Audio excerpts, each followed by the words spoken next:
सुंदरवन जंगल में टुनटुनी अपनी सौतेली माँ के साथ रहा करती थी। टुनटुनी बेटा जल्दी उठो और फ्रेश हो जाओ। मैंने तुम्हारे लिए नाश्ता बना दिया है और बताओ मैं तुम्हारे लिए लंच में क्या बना दूं? ए नौकरानी, तू चिकनी चुपड़ी बातें करना छोड़ दे। ऐसा करने से तू मेरी माँ नहीं बन जाएगी। तू सिर्फ इस घर की नौकरानी है और नौकरानी ही रहेगी। जब टुनटुनी अपनी माँ से बदतमीजी कर रही थी तभी चिंटू वहाँ पर आता है। टुनटुनी, ये तुम्हारी माँ है, नौकरानी नहीं।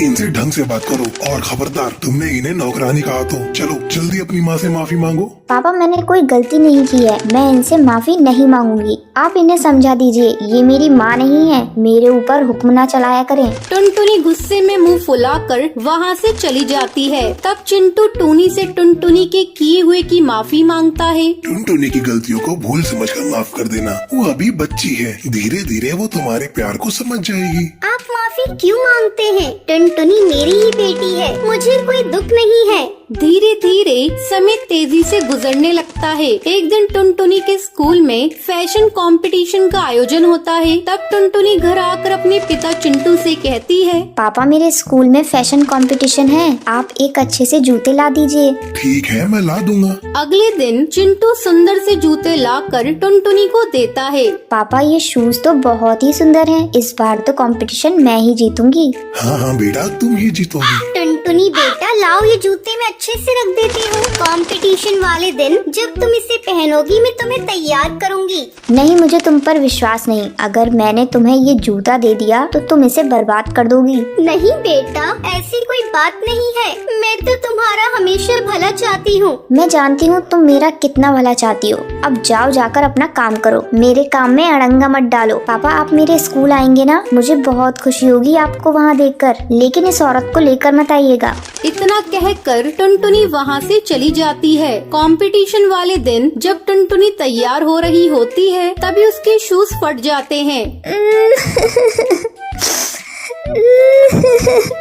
ये क्या हो गया? मेरा जूता तो फट गया। अब मैं क्या पहन कर जाऊँ? मैं कंपटीशन में हार जाऊंगी।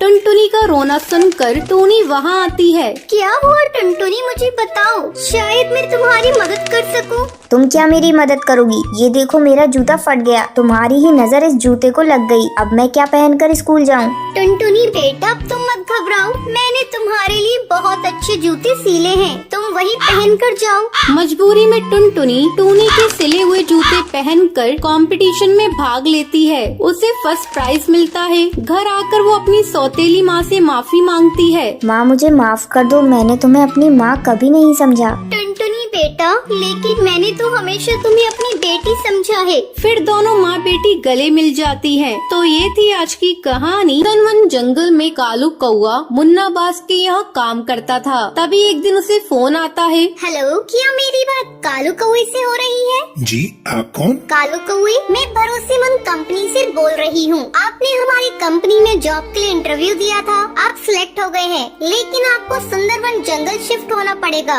और आपकी सैलरी पूरे 1 लाख रुपए महीना होगी। ये सुनकर कालू कौआ बहुत खुश हो जाता है और जॉब के लिए हाँ करके अपना सामान पैक करके अगले दिन सुंदरवन जंगल के एक घर में किराए के कमरे में रहने लगता है। तभी उसकी माँ सरला कौवी का फोन आता है। और बेटा कहाँ है? अभी तुझे कमरा मिला या नहीं? माँ, मुझे कमरा मिल गया। जो इस घर का मकान मालिक सोनू कबूतर था, उसे बहुत जल्दी थी यहाँ से दूसरे जंगल जाने के लिए, इसलिए मुझे कमरा जल्दी मिल गया। बेटा, ये वही कमरा तो नहीं जिसके बारे में तूने बताया था?